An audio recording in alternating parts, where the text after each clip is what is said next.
Good morning, I'm Angelo Castro III. I'm Angela, and we are the Castros. We bring you the news.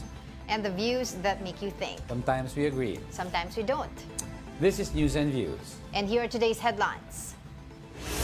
Former President Rodrigo Duterte, currently detained in The Hague, Netherlands, celebrates his 80th birthday today. Meanwhile, today marks the beginning of the local campaign period for the 2025 midterm elections. We'll give you live updates from various areas later in the program. The COMELEC is considering placing Maguindanao provinces under its control due to escalating violence ahead of the 2025 polls. And tennis star Alex Ayala is just 2 wins away from completing a sensational run at the Miami Open. First in the news, Vice President Sara Duterte went to the Hague Penitentiary not to visit her father, former President Rodrigo Duterte, but to retrieve items they had attempted to bring in for him. Meanwhile, Hanilet Avancenia, the common-law wife of Duterte, attempted another visit to him but was denied entry again. Jovi Francisco with the story. It was almost end of visiting hours at the Scriveningen prison when Vice President Sara Duterte showed up. She was last seen here Monday when she visited her father, former President Rodrigo Duterte. Just minutes passed after the VP entered the facility, her security detail came out of the penitentiary carrying 4 suitcases and a balikbayan box. Moments later, it was VP Sara who exited the facility, which was unusual to many because she usually spends 2 hours inside whenever she visits her father. Hindi ko po nakausap si Pangulong Duterte ngayong araw na ito. Nandito lang po kami para kunin yung mga gamit na pinapakuha na hiningi namin na kunin kasi hindi na siya mapasok doon sa loob ng kwarto ni Pangulong Duterte. Kaya binalik nila. The pieces of luggage contained the ex-president's personal belongings brought here from Davao, but needed to be collected again after the facility didn't accept them. A few minutes after the vice president left, Shelito Hanilet Avancenia, Duterte's common-law wife, arrived. She once again tried to visit the ex-president but was not allowed to do so. She immediately went to their supporters outside the penitentiary, evidently emotional. Avancenia didn't answer questions from the media, but she was heard giving this message to supporters. Padayon lang tas pag-ampo, wala may posible. While she was walking away from the facility, an associate of lead counsel Nick Kaufman approached her. Hanilet was heard asking why they still can't visit Digong. She also told the lady lawyer that she wishes to see Mr. Duterte on his birthday and on Saturday with her daughter Kitty. The lawyer's reply, "We are working on it." Reporting from The Hague, Netherlands, Jovi Francisco. We are One News. Senator Amy Marcos believes the government should not have turned former President Duterte over to the Interpol. Amy claims that there was no red notice from the Interpol which mandates the state to turn over the accused person. All authorities had at their disposal is a diffusion notice that wasn't even verified nor approved by the Interpol. Her committee's report also noted that the arrest of Duterte did not come as a surprise as the administration had prepared for it. Malacanang meanwhile refuted this and even said they won't assist the ICC for Duterte's possible interim release. Sinong mananagot dito sa nangyari? Kasi hindi naman po pwede na nakalusot ng basta. Saka yung mga nakakulong, makakauwi pa daw sila. Paano ba? Ganyan po ang kanya magiging opinion kung ang kanyang mga nakausap ay ang mga Duterte supporters. Pero kung tignan po natin ang ibang mga experts, katulad po nila Justice Carpio, Attorney Butuyan, at yung ibang mga nagsasabi patungkol sa batas natin na RA 9851, maiiba po ang kanyang tingin sa nasabing issue. Will that Senate probe be a deciding factor in the upcoming elections? To answer that, we have political analyst Dennis Coronacion joining us live via Zoom. Thank you again for joining us this morning. Hi, thank you for having me here again. Yes, the findings ni Senator Amy, well, we have to clarify if it's the committee as a whole, yung committee niya or sa kanya yan mismo. But what are your initial reactions? Well, I think it's expected, since these are based on the answers that from the resource persons coming from the government. So I suppose everyone who watched was expecting that the findings would be that way. But will this have an effect on her numbers sa survey? Tataas ba? Because finally, meron siyang parang kinatigan na at this point. Dahil for the longest time, sinasabi nga siya ay namamangka sa dalawang ilog. Well, maaari hong magkaroon ng impact ito sa kanyang survey numbers. She has not been doing well in the recent surveys dahil nga ang tingin sa kanya ng publiko ay tama kayo, siya ay namamangka sa dalawang ilog. And I think it was about time for her, based on the last survey by SWS, it was about time for her to choose a side, Well, I hope na mag-improve yung numbers niya kasi patuloy na nawawala siya, lumalayo siya dun sa Magic 12. And by, through this, through these findings of her committee, baka makatulong ito para mag-improve yung kanyang mga numero. Well, sabi nga nila, si Senator Amy just possibly lost the last remaining supporters from the Marcos side, and still she has not convinced a lot of Duterte supporters of her loyalty to the Duterte side. So saan manggagaling ang boto ni Senator Amy at this point? Well, she's hoping that after what she did dito sa Senate sa kanyang committee, investigation committee, hoping that she'll be able to at least woo the diehard fans. Kasi at this point I think it's not possible already since she already left and she was also removed from the alyansa ng pagbabago. So I don't think she'll be able to get the votes of the Marcos supporters. Although siguro meron pa rin naman from perhaps a section from the Marcos supporters who still believe in her, baka makuha pa rin siya. But at this point, since yung latest development based on her latest decision, that she's trying to move, the diehard supporters. Okay, sir. Doon po sa kabuuan ng hearing, ano po ba yung masasabi nyo regarding that? Kasi nga po, sinasabi ni Senator Amy Marcos na may mga irregularities, may mga legal questions yung nakita daw po niya, considering na there weren't really enough legal experts that were invited there in the hearing to talk about the legalities of the process of the arrest. Sa tingin nyo po ba kumbaga may impact ito doon sa how the people view doon sa nangyaring arrest kay Pangulong Rodrigo Duterte? Yun na lang yung I think nakasang hearing lang naman po siya, no? Isa pa lang. She would hold another hearing to invite more legal experts to clarify on the matter. Kasi lumalabas sa kanyang investigation na merong gray area, no? There are still an area in this issue that needs to be explained. And ang pwede lang makapagpaliwanag dito, or if not the legal experts, our legal community. I don't know why she did hold another hearing for this. Pero tawag dito, definitely magkakaroon po ito ng impact sa ating policy. Kung hindi man yung isa is probably hoping na the hearing, kumahit ito yung kanyang tumaas yung mga pwedeng bumoto sa kanya. Apart from yung, of course, right away, nung habang pinapandak yung hearing na yun, naglabas agad ng mga saloobin ng segmento ng ating mga kababayan. And they probably confirmed through the hearing that there were some irregularities.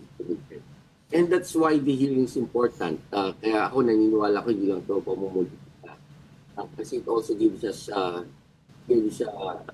government an opportunity, even the Senate, an opportunity to enlighten the people, not just in the legal aspect, but also ayan, yun nga rin ano ba mga pagkukulang ng ating mga batas. Kasi I understand may mga existing laws naman. Yeah. Just that they're not sufficient. That's why perhaps or the next Congress can address the insufficiency of the current laws or kung ano man yung mga whatever is puzzling to our to our legal luminaries and legal experts. Para pag nangyari ulit in the future, at least we already know how to deal with such action on the part of the ICC. Well, while there is truth na siyempre in aid of legislation, nakaantabay tayo, what legislation will be passed to address these gray areas, the unofficial declaration of yung sa committee was the next hearing daw would be held if and when matuloy ito, no, to look for accountability kung sino ang may kasalanan for possible prosecution. No? Pero while we all know it's the president who signed off on all of this as the president, isn't this a dangerous maneuver by Senator Amy, stopping short of trying to blame her brother for everything? Well, yes. Ganun na nga po naging naging ganun na ang tema ng kanyang investigation. It somehow took the form of an expose or basically it exposes what was lacking in when the former president President Rodrigo Duterte was being arrested.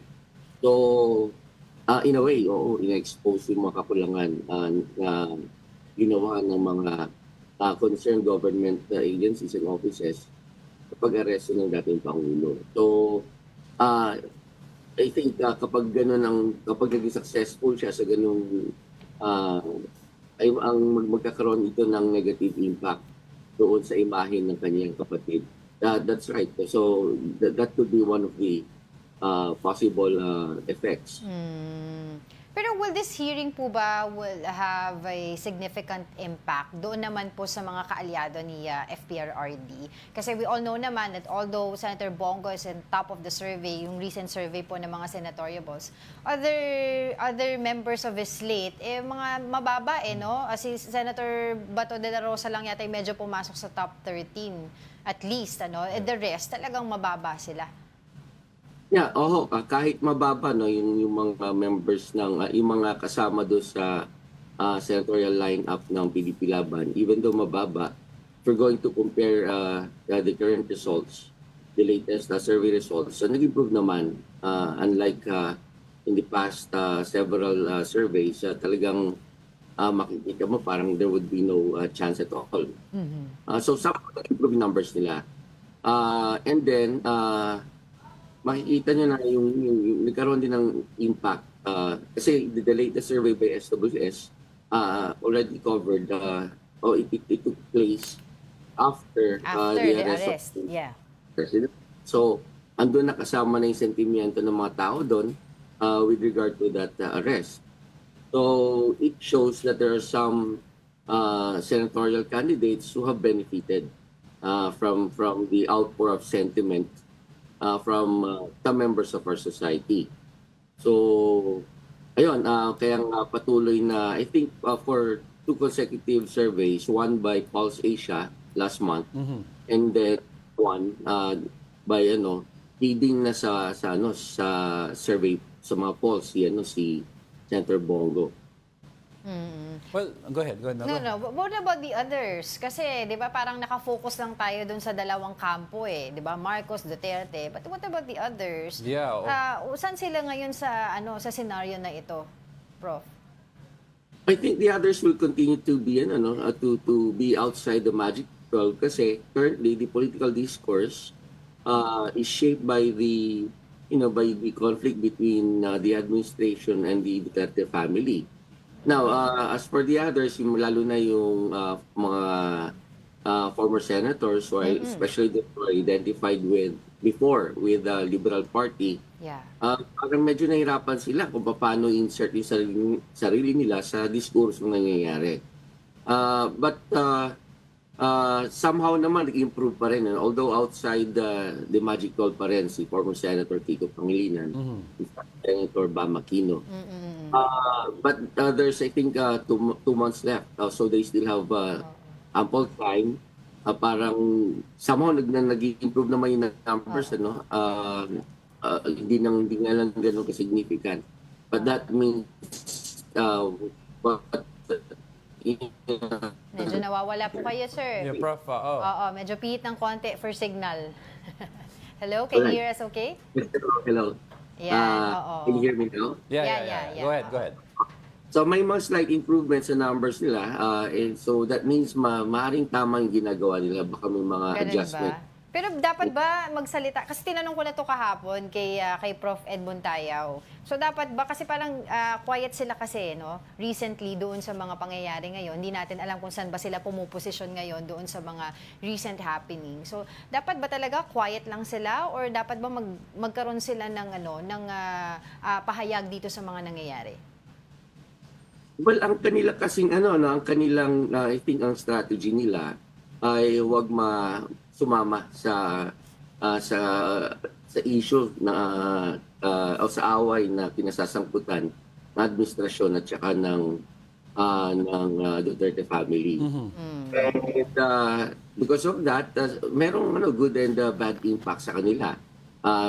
Yung bad impact is that hindi sila napapansin because they have not joined the debate or they have not said their piece about the issue. But on the other hand, ang kanila namang hina-highlight, by not doing that, ang hina-highlight nila are their accomplishments. Like for Senator Bam Aquino, I think it's about free college education. And for former Senator Kiko Pangilinan, it's about food security.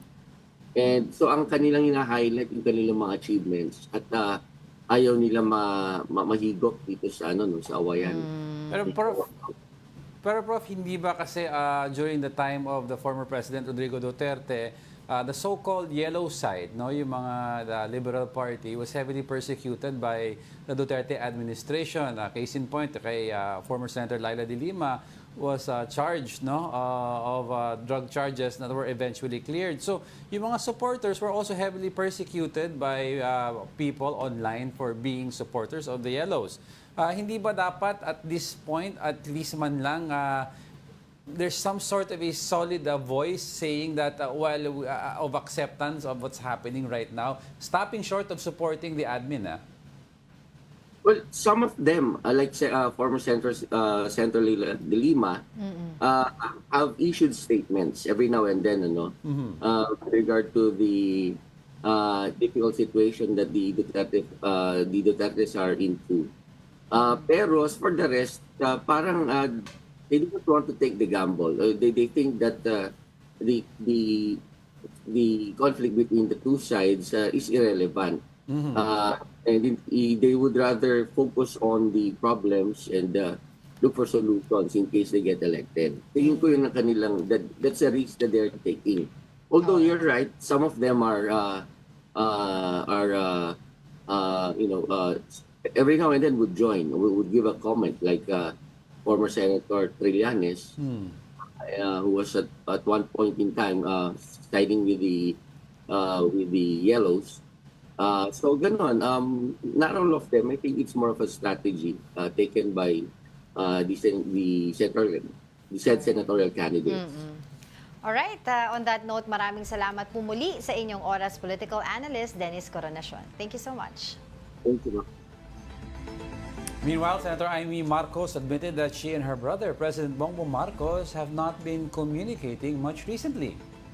She believes the president is upset with her over the Senate probe into former President Rodrigo Duterte's arrest. The senator has also distanced herself from the administration slate after President Marcos left her out of recent campaign sorties. However, Malacanang denied any rift between the Marcos siblings. On the part of the president, we cannot say that there's a rift between the relationship, in the relationship of the two siblings. So, hintayin na lang po natin kung meron man sasabihin ng Pangulo. But sa ugali po kasi ng Pangulo, hindi po siya masyadong, alam niyo po yun, hindi siya pikon. Well, walang rift pero hindi nag-uusap. No. Wala, I mean, kasi siguro normal sa magkapatid nag-aaway but medyo mabigat na tong nangyayari. This concerns national Anyway, that's their prerogative if they want to keep Sabi it nga quiet. ni Senator Amy Marcos, as per her mother, to patol is human, to deadma is divine. Pero kung ayaw nila, gusto nila magdedmahan, better na yon because kahit paano magkapatid sila, matanda na rin si former First Lady Imelda Marcos. So I guess they don't, I'm just saying, they don't want to subject her maybe to na nag-aaway magkapatid. Kahit as a mother, sasama ang loob niya eh. Yan mo sila, basta ayusin nila yung Yung bayan ko, natin. yan ang sinasabi ko, that's what I'm trying to say, prerogative nila yan, gusto nila mag-away, basta Ay, nako. that's out of the issue na. Walang rift pero hindi nag-uusap. We'll be back with more stories after the break. Keep it here on One News.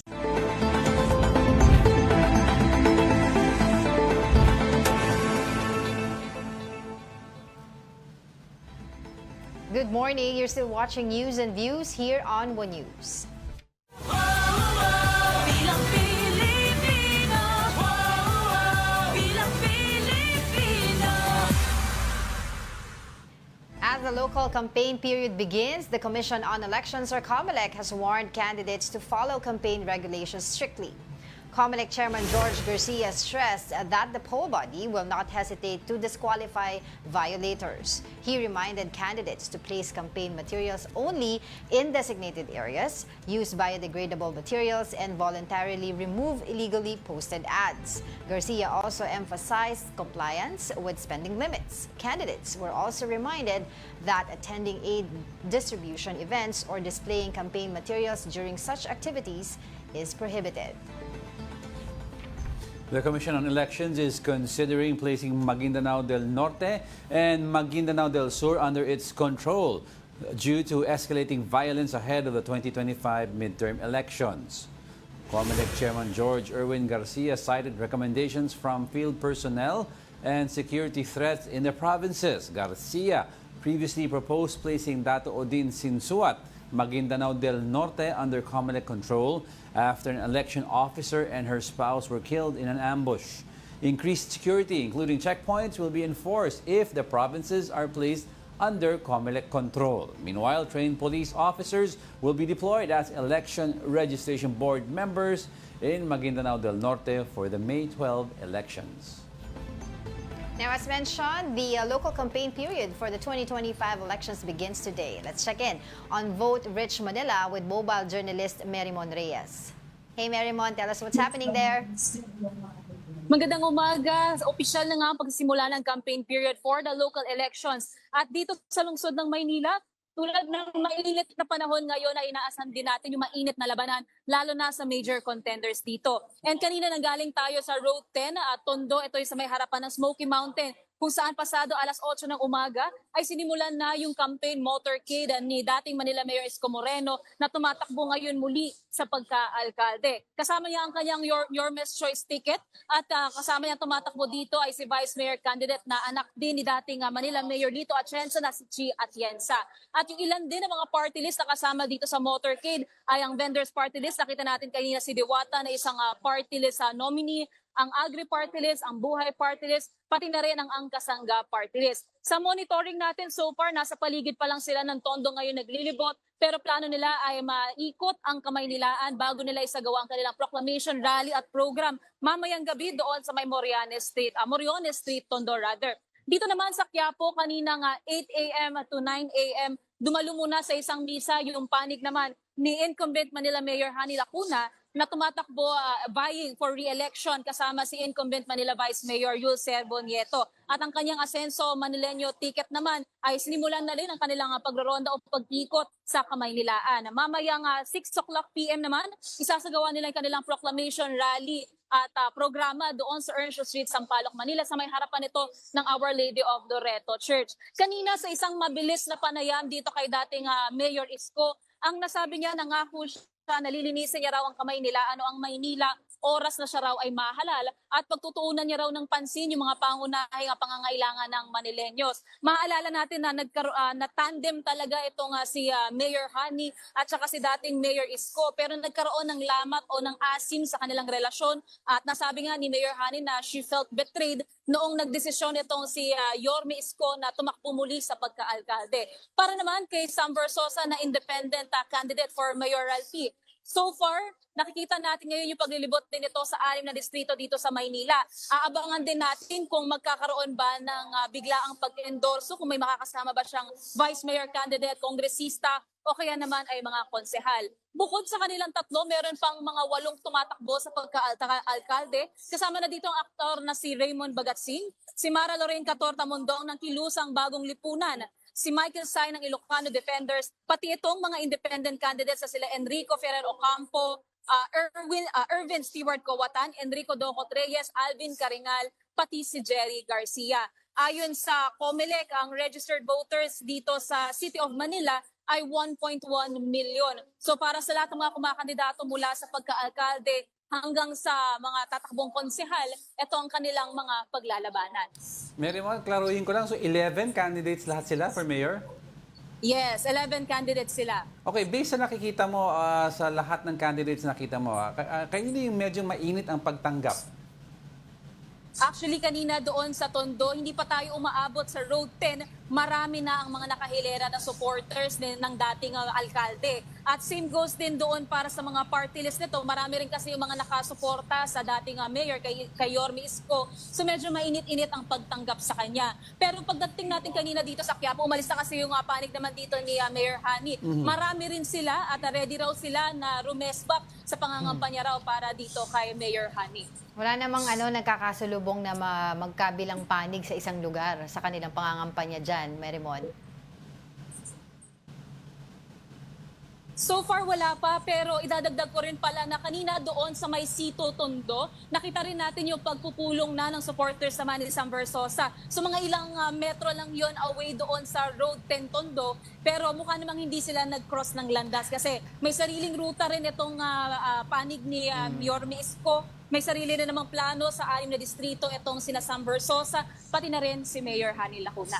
Kamusta naman yung dyan, yung traffic situation? Yeah, oo. May mga rerouting schemes ba binigay dyan sa mga taga Manila dahil nga dito sa ongoing na campaign na ginagawa ng mga kandidato? Yung mga nakausap natin kaninang traffic enforcers din doon sa may Tondo muna, ang nasabi sa atin ay sigurado naman daw na pagdating doon sa traffic flow ay maaagapay naman daw, magagabayan yung mga madadaanan na o yung ruta mismo nung pinaka motorcade nila. So far, wala pang rerouting schemes na ibinibigay o tayong nakikita mula sa mga lugar na ito. Same goes din dito sa Quiapo. Naging matraffic lang yung daan dito sa may boulevard noong hinihintay pa natin na makalabas o makaalis na itong panig ni Mayor Hani kasi dito nakaparada sa likuran natin yung ilang mga sasakyan nila pati noong kanilang mga reporters. Pero so far, since umalis na sila dito, naging normal na ulit ang daloy ng trapiko. Pero doon, bandang Earnshaw Street, Sampaloc, Manila, sarado na kasi yung isang bahagi ng lugar na yon dahil doon nga gagawin yung pinaka-proclamation rally na itong panig ni Mayor Hani. Same goes din sa Moriones Street, Tondo. Nakasarado rin yung isang bahagi doon para naman sa proclamation program ni Mayor Isko.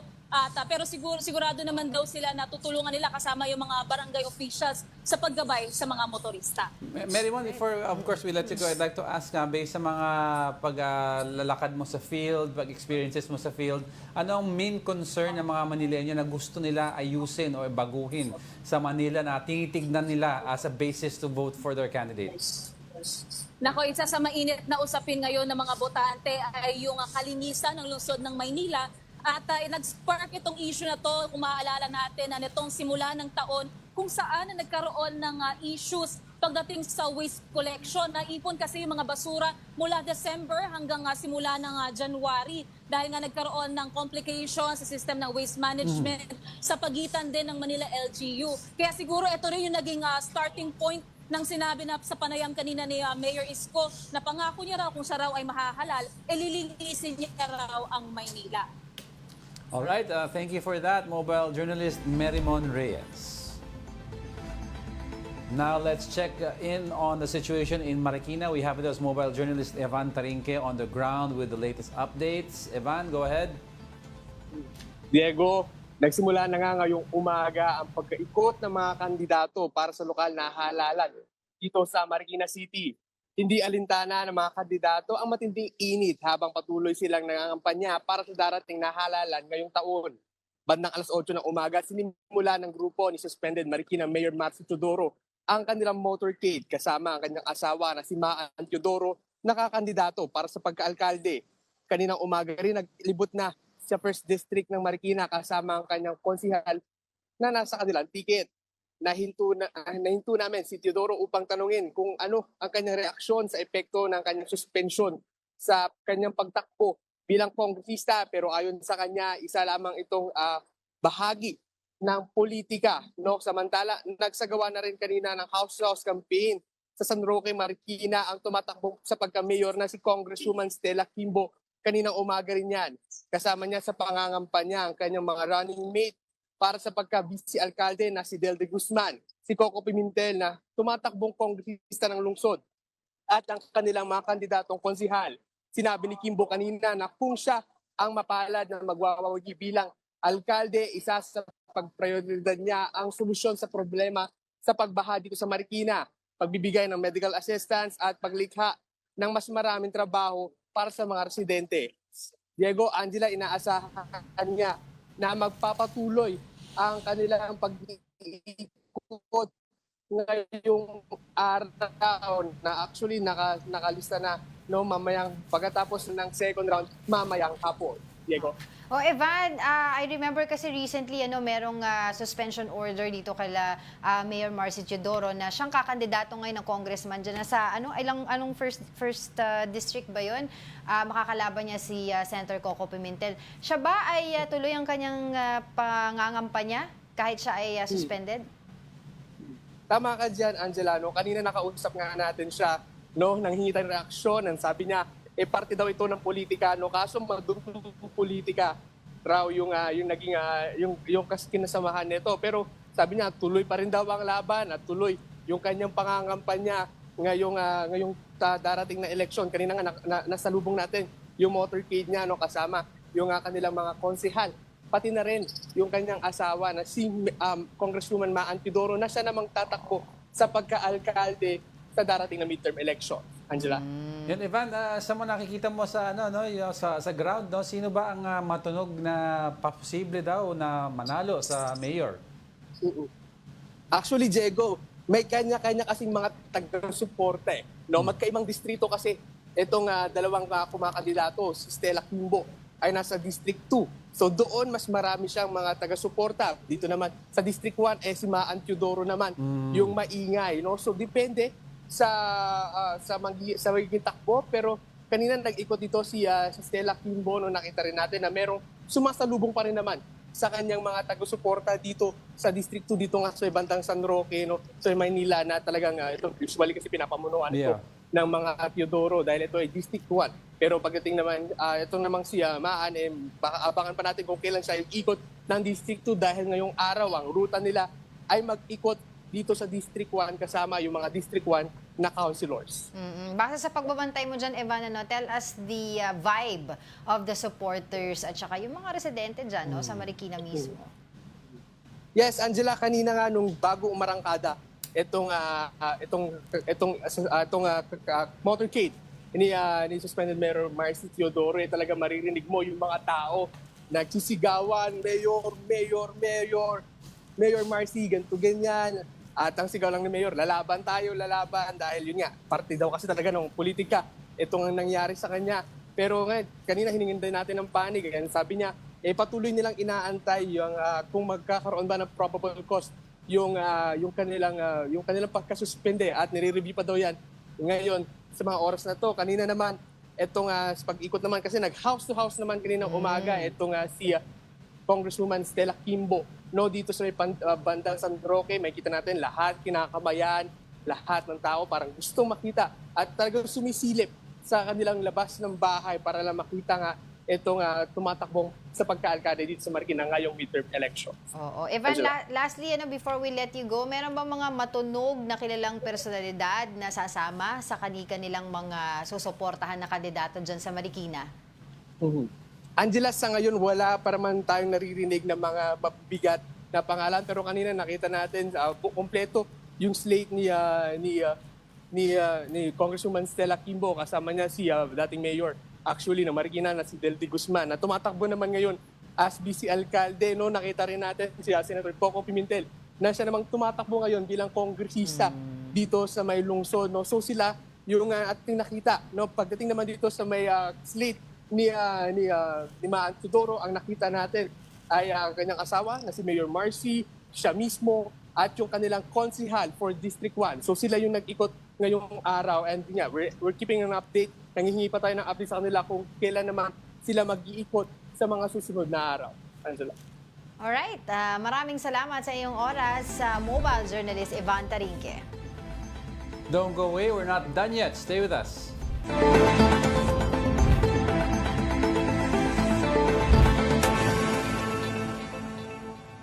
Welcome back. You're still watching News and Views here on The One News. We have with us Buddha's Belly.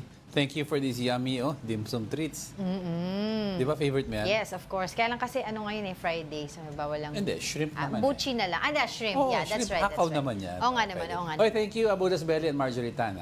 All right, let's get right to the news. U.S. Defense Secretary Pete Hegseth has arrived in the Philippines. The embassy shared photos of Hegseth's arrival in the country on Thursday evening. The caption reads, "This visit highlights the importance of the U.S.-Philippine alliance and our ironclad commitment as #friends, partners, and allies." The Pentagon earlier said that Manila is part of Hegseth's first trip to Asia as defense chief.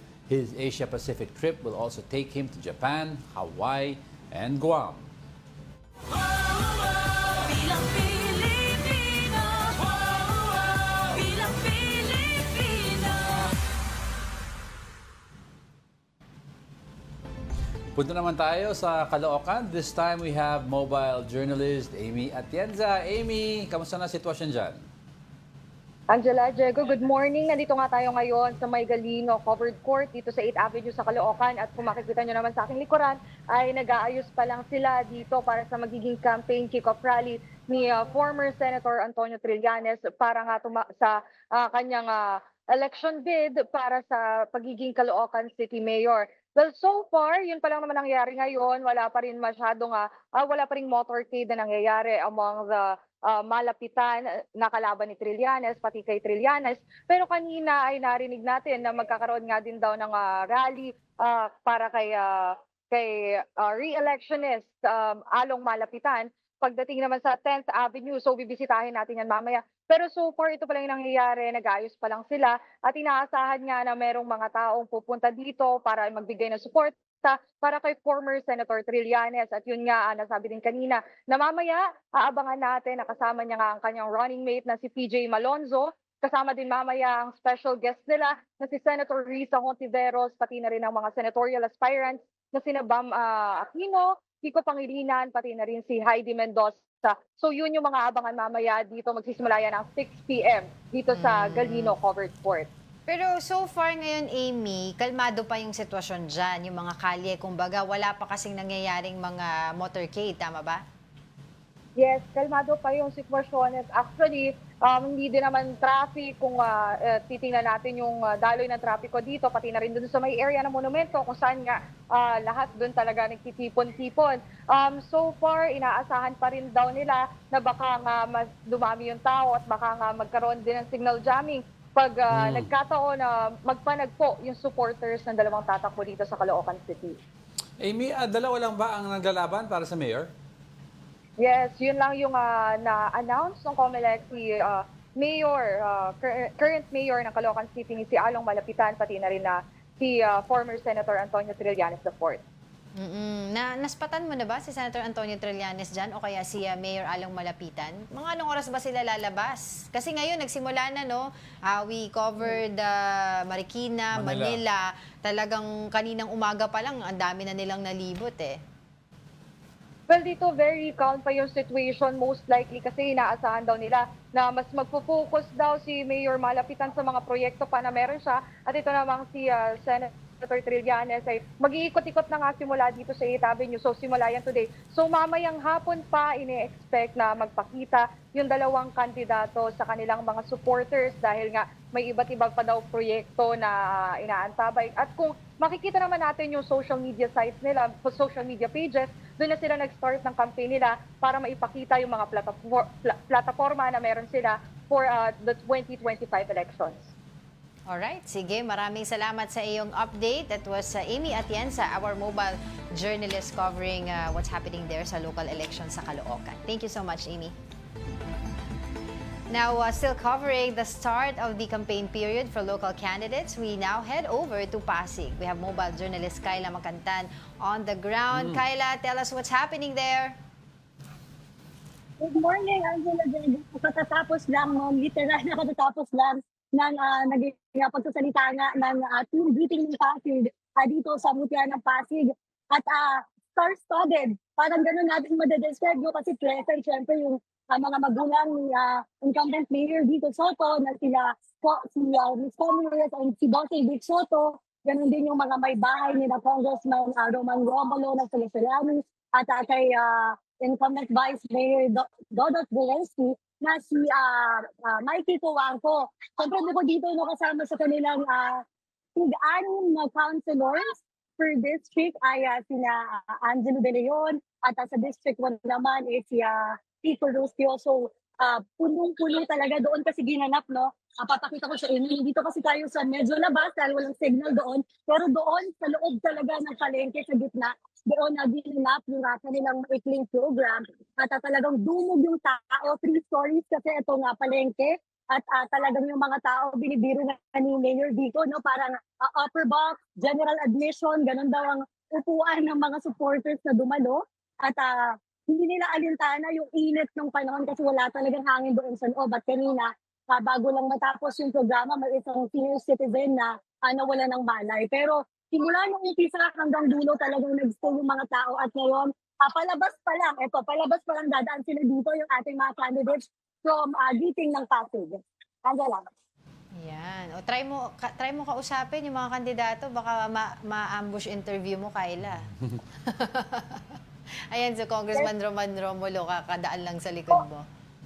Actually, pwede natin silang sundan, no? Kasi sa ngayon, hindi pa sinasabi ng team nila kung ano ba yung kanilang magiging lakad ngayong araw. At talagang madami kasi silang nakalinya raw na gagawin na pagpupulong sa kanilang team. Nagtanong din tayo kasi hindi pa natin nalapitan mismo yung mga candidates kaya hindi tayo nagkaroon ng chance na may interview sila.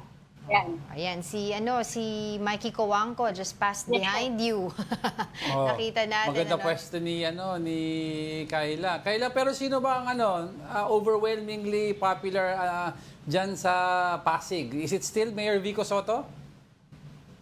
Nako, Diego, si Mayor Vico Soto pa rin talaga ang bukang bibig ng mga residente dito sa Pasig. Kasi talagang kahit bago pa magsimula yung programa na hindi pa sila pinapakilala, talagang tuloy-tuloy yung kanilang pagsigaw ng pangalan ni Mayor. Ganun din yung mga, syempre, co-candidates na sumusuport na kay Mayor Vico. At talagang very proud sila, no? Kasi nga, yung estado ngayon ng Pasig, lahat daw ito ay nagsimula. Sila nga si Mayor Vico at yung kanyang mga kapartido. At talagang nagbalik tanaw din si Mayor Vico, ganun yung mga pati yung kanilang mga iba pang kasamahan. Kasama niya siyempre si Congressman Roman Romulo, no? Na noon talagang silang dalawa lang, napakaliit ng kanilang grupo at takot daw magpakita ng suporta noon yung mga sumusuporta sa kanila dahil nga hindi pa sila noon kasi sikat na uuna at meron din sabi kasi na ipinagbabawal daw lalo na at yung mga benefits na pwedeng matanggap dapat ng mga residentes pwede daw maapektuhan kapag nagpapakita ng support na kila Mayor Vico. Alala natin, nabang po sa yun yung pag-ban ng Nako. Kyla, can you repeat that? Medyo nawawala ka. Kyla. Kyla. Nawawala signal ni Kyla. Nawawala si Kyla. Oh, kasi sabi, prior to that, sinasabi naman niya medyo mahina na talaga yung signal sa area. Nako.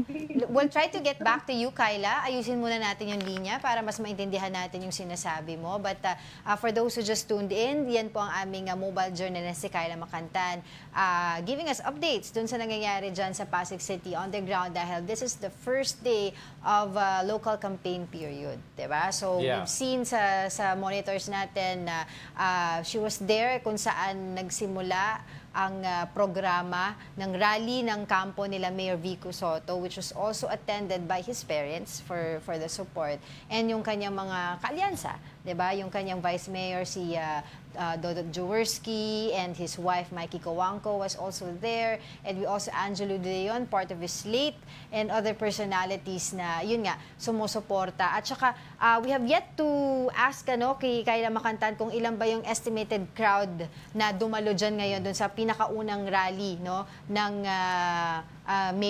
Mayor Vico Soto at saka kanyang team. Kyla, are you back? Kyla? Yes, Angela, nagiging kayo?